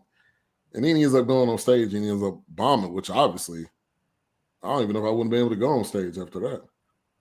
Right. Yeah, after I found out that somebody knew I just dumped a body, I'd have bombed too. Now, remember, he was at the hotel when he first... Gene? When he first got the feel? When he first got to Philly. Oh, yeah, right. Okay. Philadelphia. Okay. You got to forgive Trey. He's from the West Coast. He don't understand how we... I know Philly, but I don't know Phil. You talking about Dr. Phil? You thought you talking about Uncle Phil for the Fresh Prince of Bel-Air or something. So what y'all initially think about Gene? You know, when he met him Gene. When he met him where? When he met him, when he told him he had the footage. I'd have killed Gene. Yeah, I mean, I didn't know how Kevin was gonna play it, but I figured he'd had to die. Yeah. But you know what? If he'd have said, "I got this film," I'd have said, "Let me see it." Boop. No, all you had to do was slap the phone out that nigga hand. It would. Let me see it. No. I'd have deleted it. I'd have said, "Hey man, how you got that?" I don't think you can. Because guess what? This is what I believe. Even though he deleted it from where the gallery, basically. Yeah. My phone, it still goes to the trash. Right. So always. Trash as well. It ain't gone at all. It's in the cloud. That's why when people delete stuff, they can go to the cloud and get it. That don't matter just because you deleted it. So HRap, you can't be sending those wiener pics, man. They don't go nowhere. But as Brett Favre, yeah, really. I ain't gonna be governor then. I'm thinking, why at no point in time, like Wilks said, why at no point in time did somebody just snatch the phone out of his hand? Snap the phone out that nigga hand, man. The dude was frail. There was no way he would have been able to fight. Even Kevin Hart wouldn't have been able to snatch it. I don't have a problem with that because you don't know what he's done with it at that point. Because remember, he even asked me, where are their copies? Yeah. So knocking the phone out of his hand would have done you no good if he already done made himself some copies. Face value. And you have no way of knowing that. I still would have slapped it out of his hand. Face value. Give me that. But he said, but he told him about the dumpster. I would have known about the dumpster if it wasn't. Okay. That's right. Yeah. So when he said that, that's how I know you legit. He'd have been the next. And I have to say, when I rewatched did he say slap the phone? Yes, he did. I have to say, when I rewatched it, it was pretty cool how they kept him out of sight. Because it had me looking like, well, was the car following him? Was he in the background? Or, but I never saw him at any angle. Hey, come on. And he had a beat up Volvo. You can't tell me that car wasn't making noise down the street. Some type of noise. That's a 79 Volvo. Some type of noise. Or else he walked. It was running But he said he followed him. And the kid's like, what? Why did you follow me? The only time I suspected he was watching them. And when I rewatched it on the basketball court, there's a guy kind of out of the frame a little bit, but I don't know if that was him or not, because when you watch the video, it's from that same position where that person was, but I don't know how true that is. I'm laughing at Big Illinois.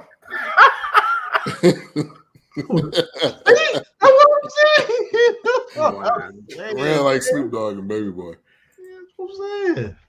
Now, if we remember, does Gene look familiar to anything that we've watched? I didn't look him up, but he did look familiar. He does look familiar. But I seen him in Sons of Anarchy. I seen him in Luke Cage. Yep, Sons of Anarchy. Yeah. Gene was the cop in American Skin. Yes, he was American Skin. The one that was not the one that shot the kid, but the one that was in the hostage precinct. Yeah. That you would have thought would have been with the Mexican chick who was in there talking to her other Latina chick, but he was talking against her. Yeah, exactly. I mean, there would have been no possible way that would have been completely deleted, unless you would have, like Dawk said, unless you would have deleted it from the trash, and then you would have had to go to his cloud. Yeah. You would have to wipe the phone completely and go back to factory reset. That's the only way you probably would have. But if you go to factory reset, it's still in the cloud. Yeah, or you really factory reset him. Best send him back to his maker. Yeah, send him back to the cloud. Reboot. Yeah, exactly. Take him out the Matrix. So episode 5, Hard. Yeah, I'm still on Mayhem. You don't have to look down and check out it. Yeah, I'm like, what?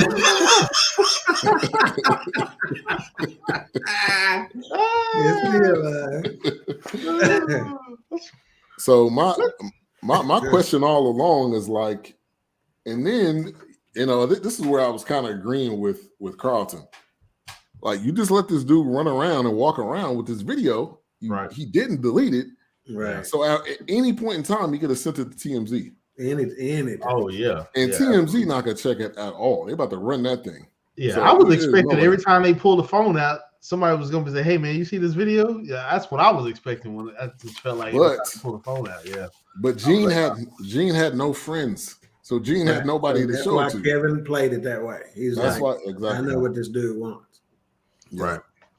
And he played. I mean, he played it well. I mean, Gene became his best friend. And low key, he was right about the situation because the dude even took a bullet for it. Oh yeah. At the end, he still didn't give him up. Yeah, he didn't. He was like, "Yeah, I did it." He was still protecting it because Gene's theory was the world needed kid. Yeah, the world needs you. You saved my life. There's some other people out there that need you to keep telling jokes. And just like he told Carlton, he's like, "Don't be a burden. Don't bring him down." And one thing we failed to mention so far is that Carlton was jealous, extremely jealous of everybody. And then when Gene said that, I think he was like, "Okay, I'm about to make sure. Right. I'm gonna make sure I'm gonna take care of this for my brother by taking care of you." But if he never would have made that call, or if he never would have brought him to watch, you done sold him out at that point. Yeah, what you do now is irrelevant as far as I'm concerned. But Gene would have been good. And funny, I went to social media and people was posting like, why they do that to Gene and RIP Gene. Twitter was loving Gene. Yeah. But Gene didn't have to go. I was just that was Carlton's way of really clearing his own, because they was putting it together like Carlton knows what happened or he did something to our brother. Yeah, and they figured Gene could tie some loose ends too. Yep. And on that damn watch, when he gave him that Rolex, I was like, oh man. When I saw it, because I remember when he had the wallet, the phone, and he had the Rolex. And then when he had that thing, I was wondering what was rolled up in that handkerchief, but the bandana. But I was like, and then he unrolled it. I'm like, oh gosh, it's the watch. And Gene was like, what?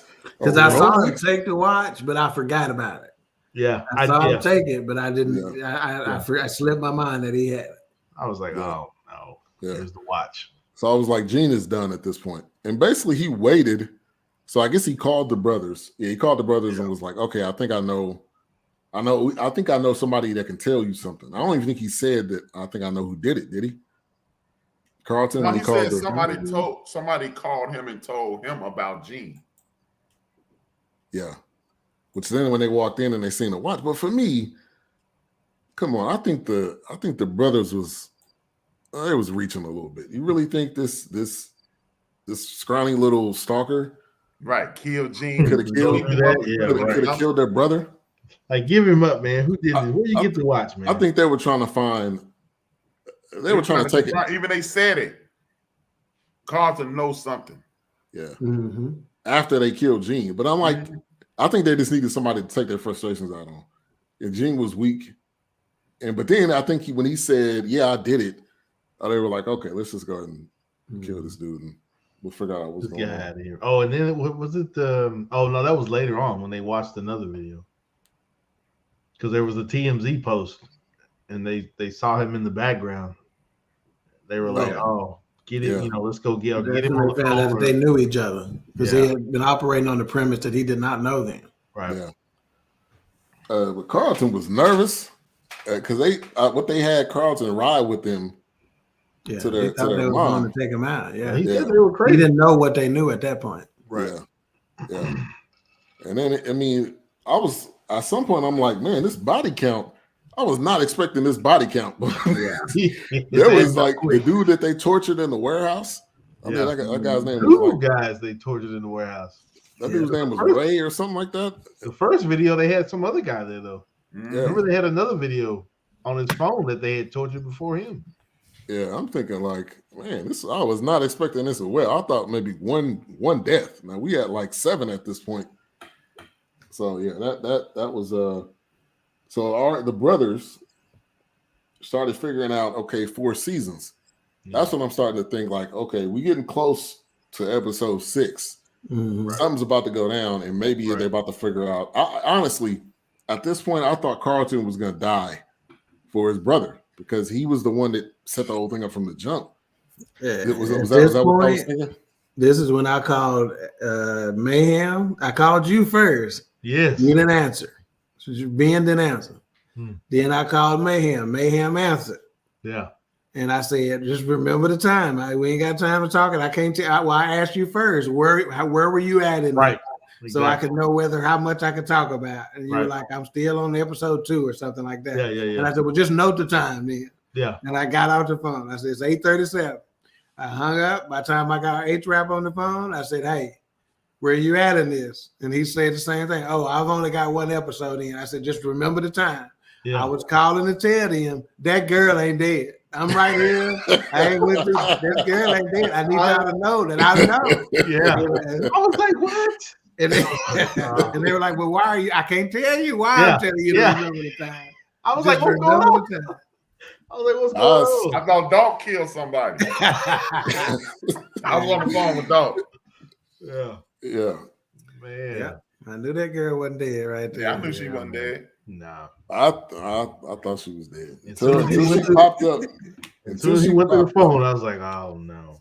They had me like the harder they fall on that part. They got me. Well, I'm gonna tell you another feeling I got in episode 5 too, man, is that I think that Wesley Snipes and Kevin Hart really pulled a brother thing off. Mm-hmm. They made it believable that they were brothers. Yep.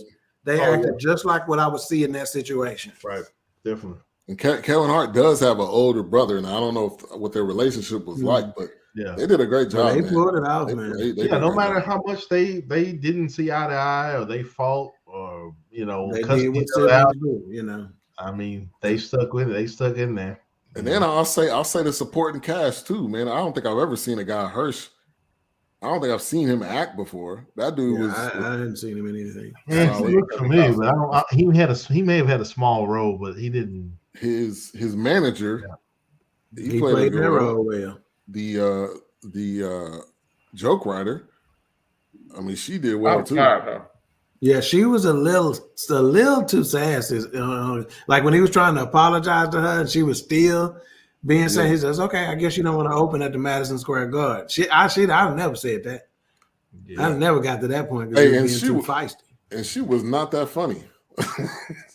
At Madison Square Garden, she would have got like the Apollo. She would have got some shoes. Yeah, the guy that played Hirsch, he was in Insecure and Lovecraft Country. I had to look that up. He was in Insecure. I don't know. Yeah, he may have been a small. Yeah, I'll say this. That remember the person I told you that said the series is longer than it's supposed to be? She also told me that men don't watch Insecure, Girlfriends, and Sex in the City. I haven't watched Sex in the City, but I watched. He's 100% right. I don't watch any of those. I watch Girlfriends. I laughed my ass off at Girlfriends, and I watch Insecure. Insecure is solid, man. The music too. Oh, the music is great. Oh, I mean, like this is the last season, so I'm definitely not watching Sex in the City. I agree with you on that. I don't know anything about Sex. And I'm not watching Girlfriends. I agree with you on that. I do. I watch Girlfriends. Laugh my ass off at Girlfriends. I never watched Girlfriend. Thank you, LaFon Patterson, for tuning in. Said I never knew it was a series rather than one-time movie. No, it's a series. Yep. The illusion bored me. No. This was not boring. That's, like we talked about, with it. The end of episode 1 was a shocker. So, and they kept going after that. Yeah, her whole stand-up wasn't funny. It was people. It was people talking back to her because they felt sorry for her. It wasn't like they was laughing. Never seen an episode of any of those shows. Sucks to be you. Oh man. Insecure. Let me tell you. Now, I've seen a bit of an Insecure episode just because I was with this chick. I'm finna take a nap, motherfucker. You can watch whatever you want to watch. And as I fell asleep on it, she was playing Insecure. And I thought, that's some pretty clever jokes. Issa Rae is a great screenwriter. If he's taking a nap, it was she started off like we are. YouTube, yep. Oh, really? Yep. Now this last season is a little they kind of slowly ending it. But if you go back and watch, I think season 5 is the last one, right? But they made 5 seasons. I think it's 2 more episodes. Yep. I watched Girlfriends for the Portia. Or whatever the mixed lady name was. I don't know, was her name Portia? Oh, really? That was I never seen Girlfriends, but I heard it.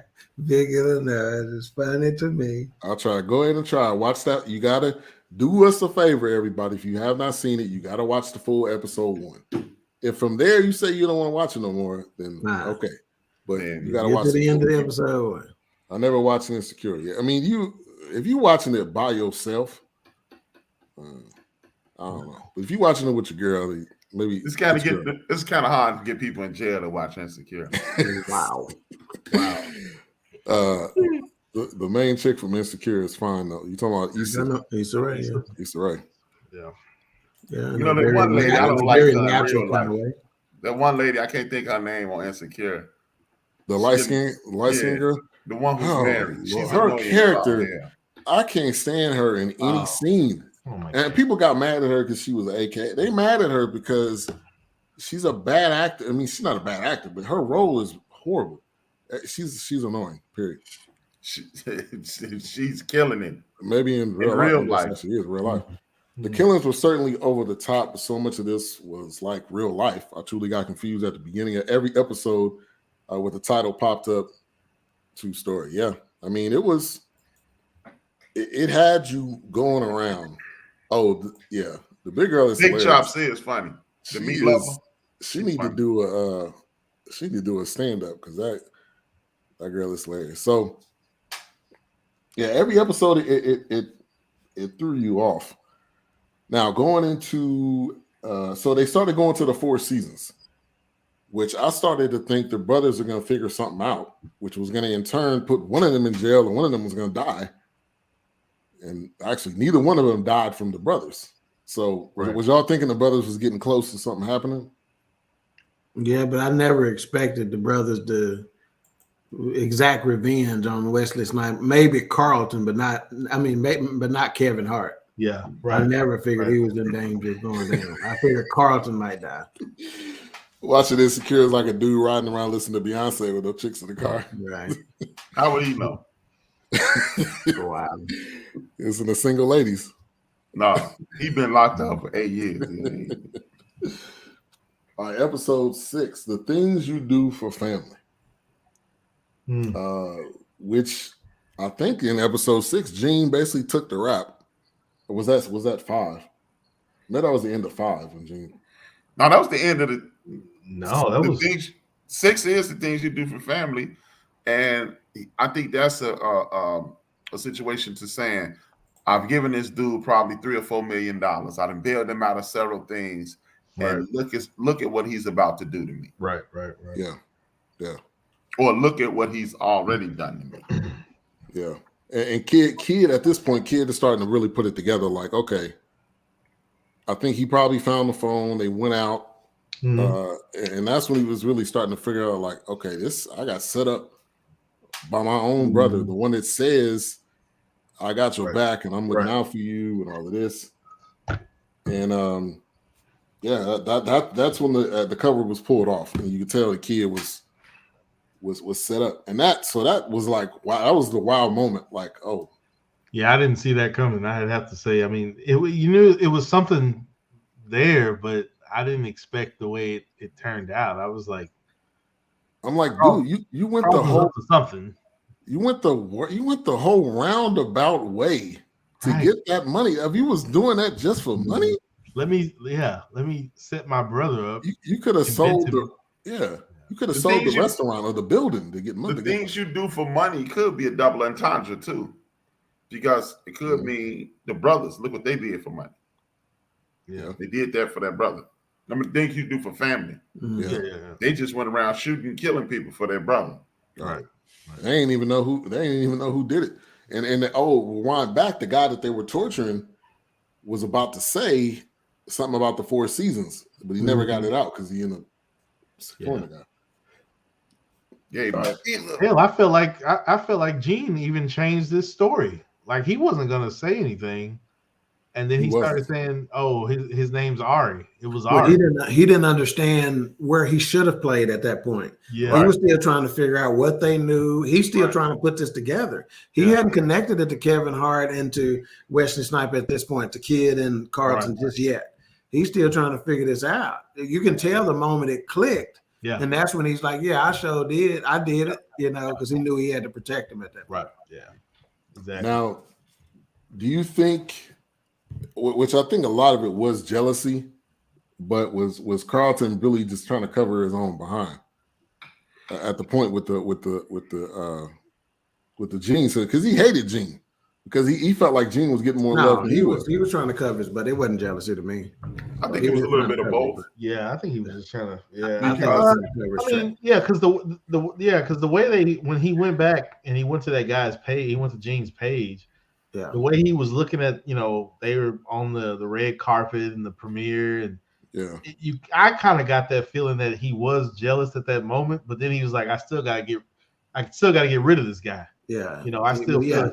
Well, see, he was jealous, but he at some point he had to realize Kevin Hart was doing that to try to save them. He wasn't legit. It wasn't legit when he said, "This is my brother from another melanin" and all that other stuff. That was just talk. Right. Yeah, but when you insecure and you're a jackass, I said I don't watch that show, man.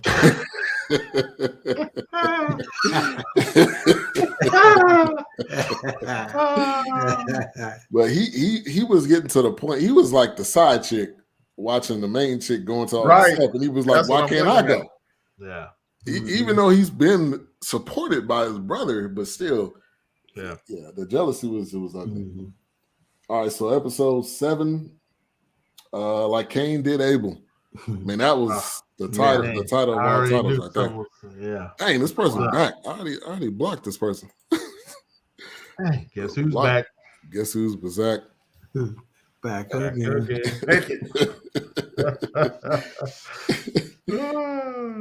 So they go to the game again at the Wells Fargo Center. Yep. Did you peep the jerseys was like European teams or something? Yeah. They didn't. The Knicks did. I mean, the Sixers didn't sponsor this film, so they had to figure out some type of weird image, weird jerseys. But Kid was so cool in that entire scene. He didn't say nothing, and Carlton was just like, "I'm going to the game." He was so oblivious to like his brother was done, and he was getting ready to. I didn't know if he was gonna have Ari's brothers come in there when he left, or if he was gonna have the cops come. I didn't know what his plan was, but he really had neither. His plan was just to tell him and then walk away. Yikes. Yikes. So, and then the part where the brothers are chasing, the brothers are trying to get Carlton, and Carlton's like, "No, kid, let's go this way." Well, it really had nothing to do, it wasn't after Kid. Did y'all think they were after Kid and Carlton, or just Carlton? I think they were after both of them. Now, at that point, I thought they were just after Carlton. Yeah, I was going to say, I think if Kid would have just stood there, I don't think they would have. I think they'd have kept chasing Carlton. Yeah. I don't think so, because remember, the last thing they said to the desk manager, do famous people come to this hotel?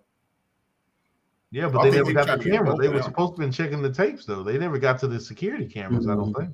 No, they didn't. Yeah. That part, that's something else that could have been, left to a part 2, but obviously they did. But they could have. I thought they were going to come back with the film.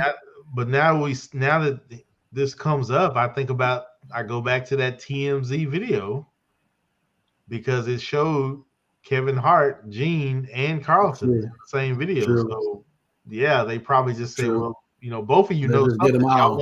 We don't know what you know. Let's just get everybody to see what the deal is."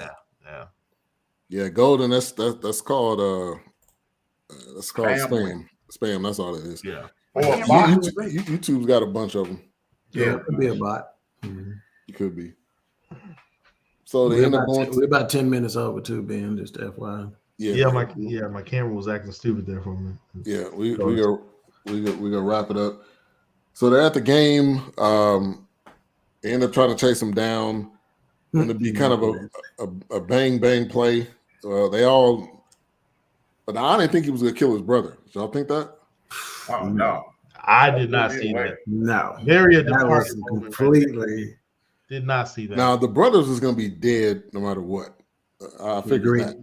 But then he was like, "Hey, Carlton," I did not see that at all. But he had to.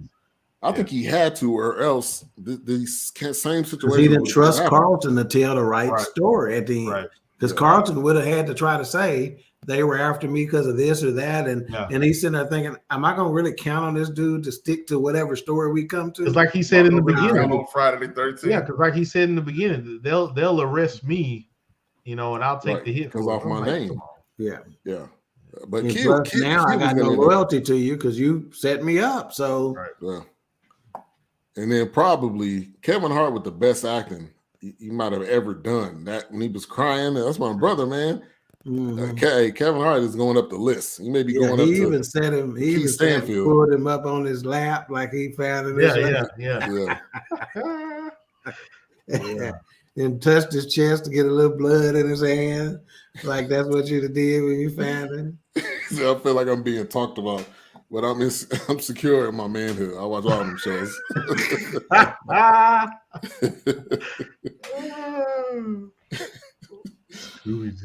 Oh my gosh! That's a Yoinks. Yoinks. It's a Daphne.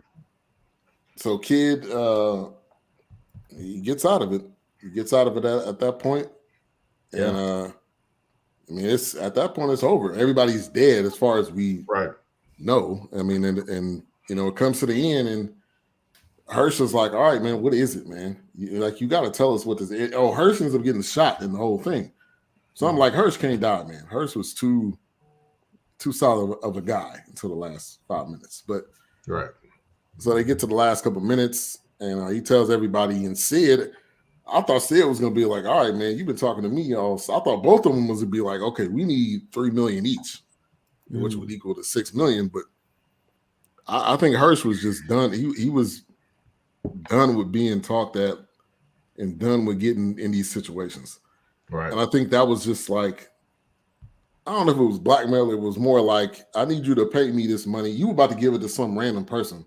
So give it to me because I'm the one that's really protecting you. And which Kevin Hart easily says, no, I wasn't about to give it some random person. I killed him, remember? Right. I'm finna kill you now. Right. Is this ready for binge watching now, or did y'all have a special screening? Yes, it's ready. Binge watching now. It's limited. I don't know how long it's gonna be on Netflix. They be lying. Limited until they get sick of seeing it. Yeah, man. They need to cut that. It falls in the ratings, man. So my last thing is, and we'll get to final thoughts. How was Hirsch? Because him and the girl was close. So how was Hirsch gonna tell her, I just came up on $6 million, or was he just not gonna tell her? Right. Yeah, I mean, I didn't think it was pertinent to the situation. I thought about it too, but again, because he did appear so loyal to Kevin, it could have just been a situation. Hey, he blessed me with a little something. Right. He giving you the opportunity at the Madison Square Garden. Right. This was my thing, whatever. Yeah, I just got shot. They gave me $6 million for taking his bullet. Right. Absolutely. Yeah. Right. I was hoping he wasn't dead. Mm-hmm. I knew he wasn't dead because he was rolling around on the floor.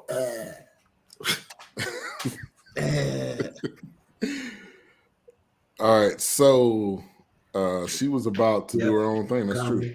She better not. She was 1 foot out, but after he told her, "Hey, that was trash. That was real trash." All right, so final thoughts.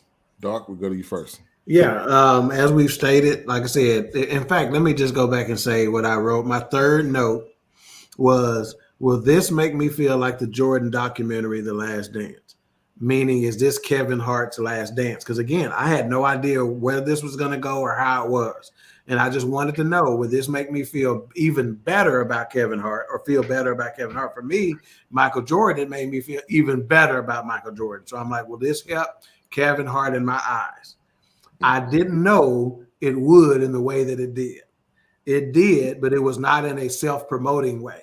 He earned it. He earned my respect in what he did and throughout this film, you know. And one last note toward the end, when Wesley Snipes looked over them glasses like that, that is classic Wesley Snipes. That's his thing, you know. Yeah. So I thought that was pretty cool too. Yep. All right, Wilks.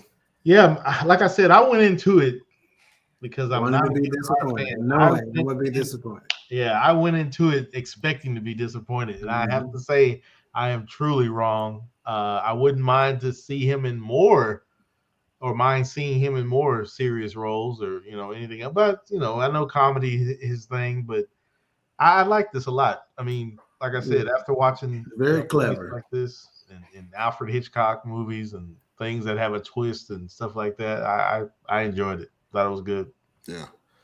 Yeah, my final thoughts was the preview kind of got me that this wasn't going to be traditional Kevin Hart. But I was just trying to see how good is it going to be put together, and can him and Wesley Snipes work well together?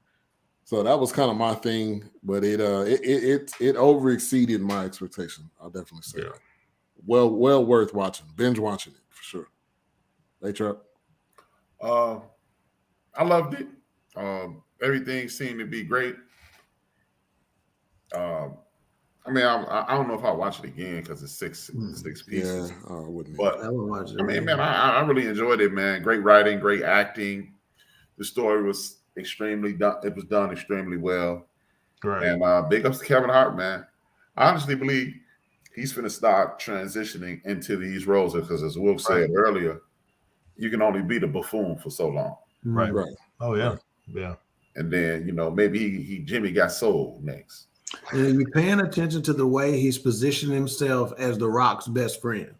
Oh yeah, he knows. That is calculated. Yeah, he knows. Because The Rock won't take no movies that are negative roles. No, he only takes positive role movies. He don't ever want to be seen in a negative. He's got full control over everything. That whack movie that's on Netflix now, he the bad guy, but it's okay. You talking about him and Wonder Woman? Yeah.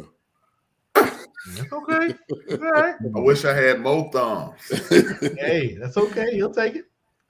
All right, let's get to the rating. I've been waiting for this part. Let's get to the ratings. I'm gonna kick it off. I was teetering between a 4 and a 4.5. I think I'm gonna go 4. 4.5 to me may be too high, but I think 4, which means it's well above average. Well done, writing well, acting well. There was nobody in this that I thought, that person should have been in it. Right. Nobody that had any horrible acting. So I think 4 out of 5. And you guys give your rating too as you're watching. Right. Fine as one. Thank you for tuning in. Justin says 4 out of 5. All right, we'll go to you, Wilks. Yeah, I was right. I was gonna do a 4 myself. I mean, I just, for what it was, I went into it expecting just to be, see, I told you it was garbage. Yeah. But other than that, no, I would like to see him in other serious roles in the future. And it definitely, you know, I think he fit right in. Like I said, what caught me earlier, you know, is this the Kevin Hart when he's not funny at home? You know, is this the Kevin Hart when the cameras are off? You know, it's like, I don't know. I think he did well. Yeah. Yeah. Dawk? Yeah, I'm like, my thoughts were exactly like yours. I was teetering between a 4 and a 4.5 this entire time. Yeah. I was like, I'm going to give it a 4. And I'm like, but they were so creative. The way they started the second episode, the way they, you know, fooled everybody at the end, that's worth a 4.5. You know, then I go to 4, then I go to 4.5. So where did I land? Tune in next week. Just kidding. I'm going to end with a 4.5. That's where I'm going to get, because I think the creativity and the cleverness deserved that. Yeah, that was solid. So I'm going to give them that. HRap. And especially they fool being to know the girl wasn't dead. So you gotta give credit. I thought she was dead. Yeah. Even though I figured out she was dead within the first few seconds of Wesley Snipes busting in the room saying, right, she dead. How you know? How you know, man? We in the pitch black. It's dark, man. Right. Cool man. But everything else. Kevin's out. But I like the way it went in this direction. It ended up over here. Then I liked all the directions it went. 4.5 is a little too high for me. I'm gonna be a penny pinch and go 4.25 because 4.5 that puts it in the realm of Pootie Tang. We're not gonna Pootie, man. Start out the tape. But it puts it in the realm of exterminate the brutes. Right. So I'm gonna go 4.25. But I mean, for anything above 3, you're good. Yeah. You are very good. I mean, it was something that we didn't expect from Kevin Hart, and because we didn't expect it, he exceeded what we thought he could do. Right. He came with the acting. This was not something where it was just freestyle. He couldn't have freestyled. See, I'm gonna tell you something else too. I actually believe, and I'd be surprised if he weren't. I believe he had something to do with the casting. Like picking people, and I think he gave a nod to the community by picking some of the people he did. Yeah, I believe. Lauren London, that was a solid pick. That's acknowledging the community. Absolutely. I thought that was her, but some of the angles I couldn't tell if that was her till you wasn't looking at the right angle. Oh no, son. She the angle I was looking at. That's her. She all right. All right, well, Tiana Taylor. I'm glad you're thinking right. Thinking. She may be above time. I think I'm going with Lauren. Yeah. Tiana's like, out of the frame. For you can keep selling that. Derrick Henry stiff on. She's a filet mignon, and Tiana's a Scooby snack.